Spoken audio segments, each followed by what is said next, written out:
Sir कितनी हिम्मत लगी आपको प्रोटेस्ट ज्वाइन करने के लिए? हिम्मत क्या लगी यार, ये मतलब ये मैंने जैसे कहा, मैं एक माँ हूँ, मेरी बेटी 2.5 साल की है, ये सारे बच्चे जो हैं ये मेरी बेटी के भविष्य के लिए भी लड़ाई लड़ रहे हैं, संघर्ष कर रहे हैं, तो ये मेरी जिम्मेदारी है, इसमें हिम्मत क्या लगना, ये जिम्मेदारी है मेरी। बॉलीवुड बोल नहीं रहा है ना कुछ भी, कोई भी नहीं आ रहा, कुछ लोग तो कह रहे हैं मैं आर्टिस्ट हूँ मुझे अलग रखो, तो हिम्मत ही लगी होगी यहाँ पहुँचने में। मतलब आई थिंक मुझे कितना मतलब कहते हैं ना कि बॉलीवुड कितना ही मुझे अपना रहा है, वो अपने आप में सवालिया निशान है। तो मैं यहाँ बॉलीवुड की प्रतिनिधि बन के नहीं, मैं एक नागरिक के रूप में और एक माँ के रूप में आई हूँ। एक ज़माने में मैं भी छात्रा थी, तो मैं एक एक्स स्टूडेंट के रूप में भी आई हूँ, और मुझे लगता है मैं हर प्रोटेस्ट जिसमें मैं शामिल होती हूँ, मैं उस मुद्दे के लिए शामिल होती हूँ, ना कि बॉलीवुड या अपने आइडेंटिटी या सेलिब्रिटी के नाते। तो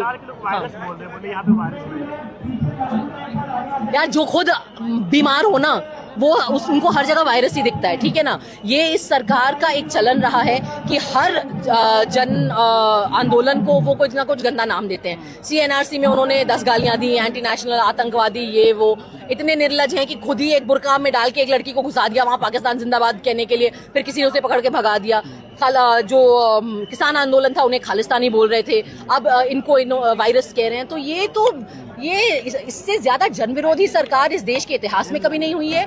मुझे लगता है कि जितने जनविरोधी हमारे अंग्रेज थे जब हम गुलाम थे, उतने ही जनविरोधी ये सरकार भी है। सोनम वांगचुक जी लगातार 17 दिन हो गए आग हंगर स्ट्राइक का, लेकिन सरकार की तरफ से एक शब्द कुछ बोले नहीं अब तक वो लोग।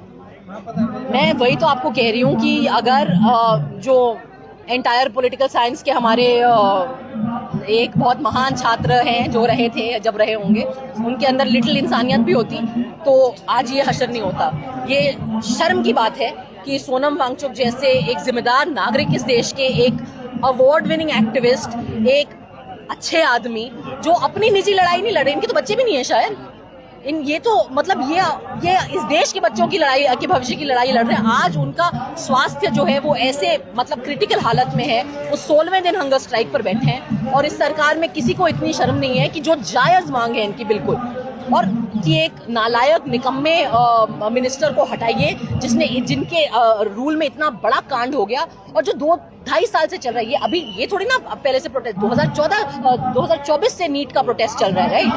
सौरभ, मेरा सवाल ये है कि क्या भारत जैसे सेकुलर कंट्री में अब इन जैसे प्रोटेस्ट की कोई महत्व बाकी नहीं रह गई है, क्योंकि सरकार की तरफ जवाब नहीं आता है? नहीं, क्यों नहीं बाकी रह गई है यार।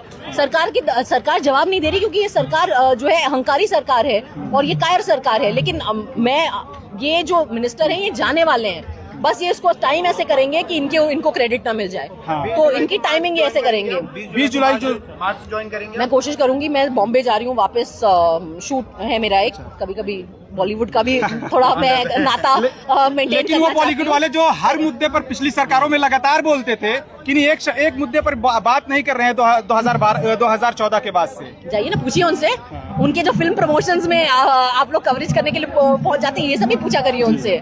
इस प्रोटेस्ट से क्या उम्मीद है आपको आगे लॉन्ग टाइम में? क्या इस प्रोटेस्ट से उम्मीद क्या है? मैं कह रही हूँ कि आप इस प्रोटेस्ट को जज करने की जरूरत नहीं है। इस प्रोटेस्ट ने ऑलरेडी मेरे आंखों में ये सफलता हासिल कर चुकी है, क्योंकि इस प्रोटेस्ट ने इस देश में इतने सालों से 2021 से जो रोष था लोगों के मन में, उसको एक आवाज दी है, और उसको एक जिम्मेदार आवाज दी है उन्होंने, बिल्कुल within the legal framework, within the framework of our constitutional rights. तो मेरे हिसाब से ये प्रोटेस्ट ऑलरेडी सफल है। प्रधानमंत्री मोदी क्यों कुछ नहीं बोल रहे हैं?